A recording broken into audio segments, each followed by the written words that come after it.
ભલે ઘોડા ભલે વંકડા જાજા બાંધવું હથિયાર કે જાજી ફોજોમાં જીતવું કે મરવું એક જ વાર સેવા કરીને મરવું પણ પાગલ થઈને જ મરવું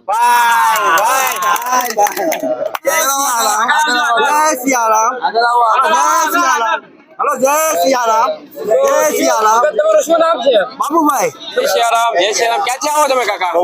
મહુવાથી આવો છો? જય સિયારામ. કોઈએ પણ પ્રસાદીનો બગાડ કરવાનો નથી. નગન ગેટ પર બધાને પૂરું કરાવવામાં આવશે.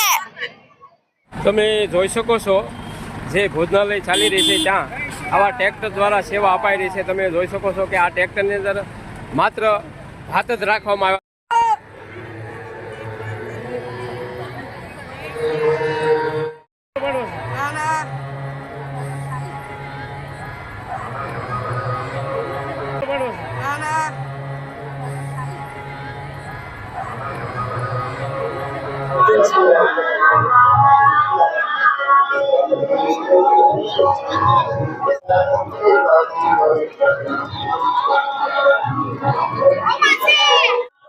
નમસ્કાર મિત્રો, સ્વાગત છે તમારું અમારી ચેનલ લોહંગ ટ્રાયલમાં. તો મિત્રો હાલ આપણે ઉપસ્થિત છીએ કબીરવડ, જ્યાં પરમ પૂજ્ય વિશ્વ હિન્દી સંસ્થાની મોરારી બાપુની રામકથાનું આયોજન થઈ રહ્યું છે. તો કથાનો આજે બીજો દિવસ છે અને આજે આપણે જોશું કે બાપુની કથામાં હજારોની સંખ્યામાં શ્રોતાજનો કથાનું રસપાન કરવા માટે આવતા હોય છે. તો તેમને ભોજનની વ્યવસ્થા કેવી કરવામાં આવશે તો તમે જોઈ શકો છો કે આ બાજુ ભાઈઓની લાઈન છે અને આ બાજુ બહેનોની લાઈન છે. તો હજારોની સંખ્યામાં જે શ્રોતાજનો છે તે પ્રસાદ લેવા માટે જઈ રહ્યા છે.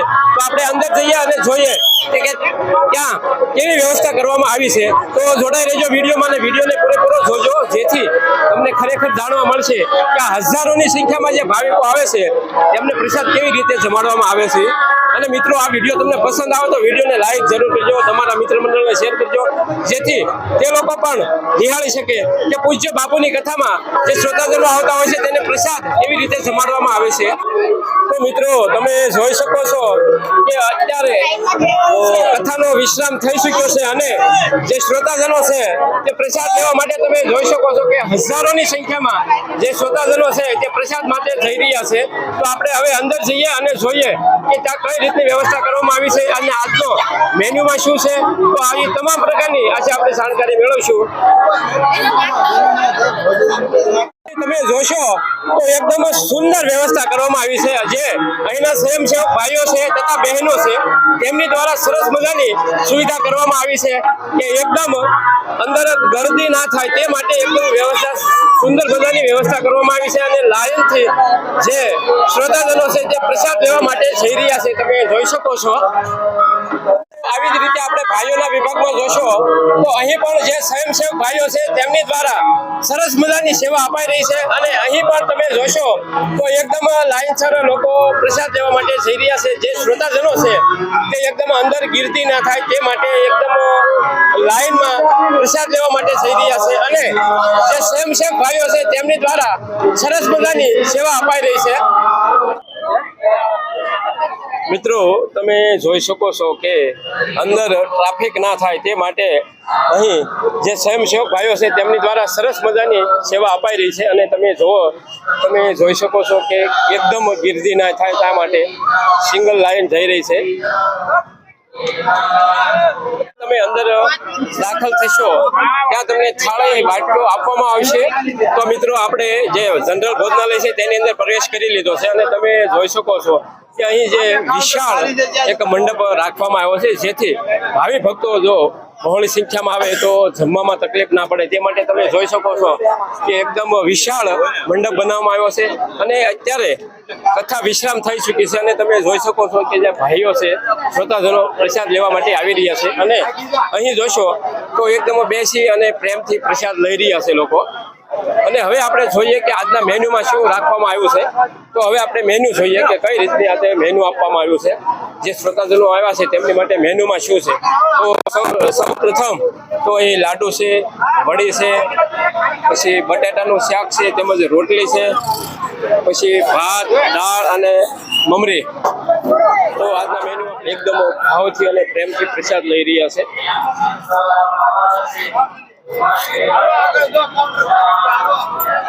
આ બધા કર્યો 5 જણા હાલો ઉતવાત કરે છે હાલો અરે સાહેબ જય શ્રી રામ હો દાદા દાદા તમે અહીં બેસી જાઓ અમે લાઈન માં બેસો હાલો હાલો મિત્રો આપણે આગળ જોયું હતું કે જે રસોઈ બનાવી રહી છે ત્યાંથી આ ટ્રેક્ટર દ્વારા અહીં જે વસ્તુ લાવવામાં આવે છે તે તમે જોઈ શકો છો કે આ ટ્રેક્ટરની સુંદર સેવા આપી રહ્યા છે.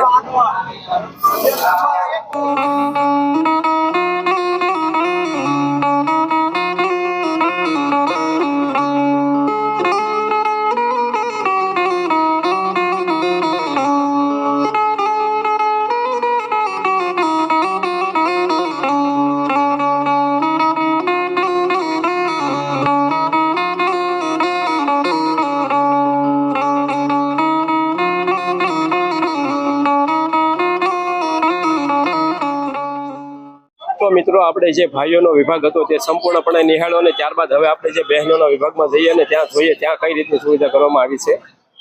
મિત્રો તમે જોઈ શકો છો કે આ બાજુ જમણી બાજુ તમે જોશો તો ભાઈઓનો વિભાગ છે અને ડાબી તરફ બહેનોનો વિભાગ રાખવામાં આવ્યો છે.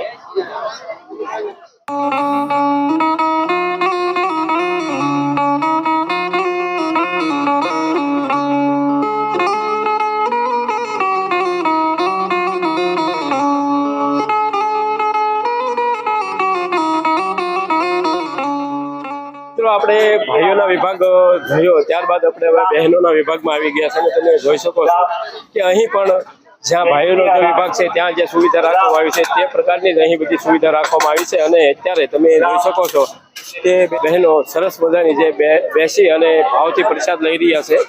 તમે જોઈ શકો છો કે બધા બહેનો એકદમ ભાવથી અને પ્રેમથી પ્રસાદ લઈ રહ્યા છે.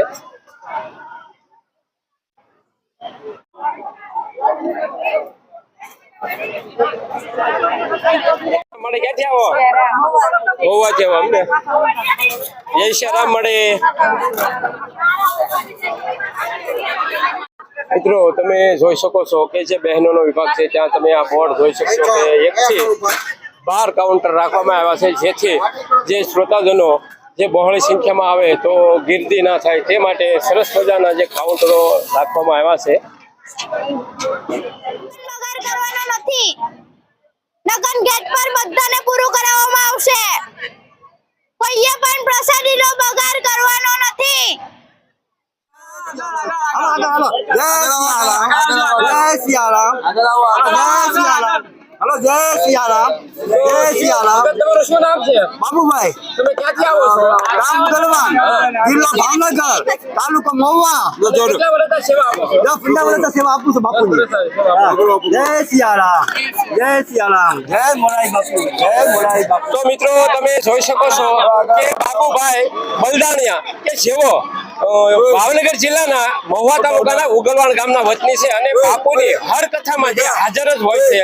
તમે જોઈ શકો છો કે એની દ્વારા સુંદર મજાની સેવા અપાઈ રહી છે અને હર એક કોઈ કથામાં આપણે જોઈશું તો બાબુભાઈ હંમેશા થાળે અને વાટકો આપતા હોય છે અને જય સિયારામના નાદ સાથે બધાને થાળે અને વાટકો આપતા જ રહે છે. અને જય સિયારામ મિત્રો ભોજન કર્યા બાદ તમારી થાળીની અંદર કોઈ પણ જાતનો અન્નનો બગાડ ના રહે તે ખાસ કાળજી લેવી અને અહીં તમને ગેટ ઉપર તેનું ચેકિંગ કરવામાં આવશે કે તમારી થાળીની અંદર કોઈ પણ જાતનો જો અન્નનો બગાડ હશે તો તમને ત્યાં ફરીવાર પ્રસાદી લેવડાવશે.